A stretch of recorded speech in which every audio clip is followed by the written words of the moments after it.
तर ठाकरे बंधूंच्या युती संदर्भात घोषणा झालेली आहे आणि यावर भाजपाकडून जोरदार हल्लाबोल केलेला आहे। आशिष शेलार यांनी हल्लाबोल केलाय। आरशात पाहाल तेव्हा भीती नाही ना वाटणार असं म्हणत आशिष शेलार यांनी राज ठाकरे यांना खोचक सवाल उपस्थित केलाय। माझी एक मुलाखत झाली होती आणि मी मुद्दामून आठवण करून देतो त्या गोष्टींची।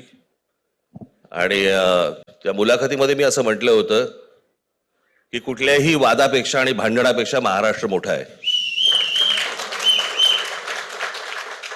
आणि मला असं वाटतं तिथून त्या आज आम्ही एकत्र येण्याची सुरुवात त्या वाक्यापासून झाली। जे लावरे तो व्हिडिओ म्हणणारे आहेत त्यांना सांगतोय, या तुमच्या भाषणांचे असंख्य व्हिडिओ आहेत आमच्याकडे आणि आम्ही लावरे व्हिडिओ अंजन रूपी तुमच्या डोळ्यात घालू।